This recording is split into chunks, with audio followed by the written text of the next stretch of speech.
છોટાઉદેપુર ખાતે national highway 56ની બાજુમાં હાઈસ્કૂલની સામે ગેરકાયદે દબાણકારનું પાકું બાંધકામ બુલડોઝર ચલાવી તોડી પાડવામાં આવ્યું હતું, જ્યારે અન્ય 40ને નોટિસ આપી દબાણ દૂર કરવા સૂચિત કરવામાં આવ્યા હતા। છોટાઉદેપુર નગરપાલિકા વિસ્તારની હાઈસ્કૂલની સામે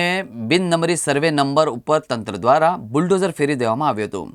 તંત્ર દ્વારા આ દબાણકારોને અગાઉ 20 તારીખના રોજ દબાણ દૂર કરવા માટે નોટિસો આપી હતી। તેમ છતાંય દબાણ દૂર ન કરાતા આજરોજ પ્રાંત અધિકારી, મામલતદાર, નગરપાલિકાના ચીફ ઓફિસર સહિતનો કાફલો દબાણ દૂર કરવા પહોંચ્યા હતા અને ગેરકાયદેસર રીતે કરવામાં આવેલા દબાણ ઉપર બુલડોઝર ફેરવીને તોડી પાડવામાં આવ્યા હતા। મહત્વની વાત તો એ છે કે આ સર્વે નંબર ઉપર અન્ય 40 જેટલા દબાણો હયા છે, જેઓને પણ દૂર કરવા માટે નોટિસો આપવામાં આવી છે। આજરોજ છોટાઉદેપુર નગરપાલિકા વિસ્તારમાં અલીરાજપુર રોડ પર એસએફ હાઈસ્કૂલની સામે જે બિન નંબરી સર્વે નંબર આવેલ છે, જેમાં કેટલાક ઇસમો દ્વારા પાકા મકાનોનું બાંધકામ કરેલ છે,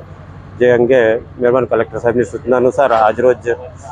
દબાણ દૂર કરવાની કાર્યવાહી કરવામાં આવેલ છે। સદર દબાણદારને લગભગ 20 તારીખે નોટિસ આપી દબાણ ખુલ્લું કરવા જણાવેલ, પરંતુ તેઓ દ્વારા કોઈ કાર્યવાહી ન કરતા આજરોજ નગરપાલિકાની ટીમ તથા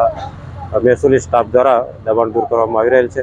અને સદર સર્વે નંબરમાં આવેલ બીજા 40 જેટલા મકાન માલિકોને દબાણ બાબતે નોટિસ આપવામાં આવેલ છે, જે કાર્યવાહી આ પછી મહેરબાન કલેક્ટર સાહેબને ફક્ત બિન નંબરી સર્વે નંબર છે એ મહેસૂલ ખાતાની જવાબદારી છે, એટલે હાલમાં આ દબાણ દૂર કરવા સૂચના આપેલ છે।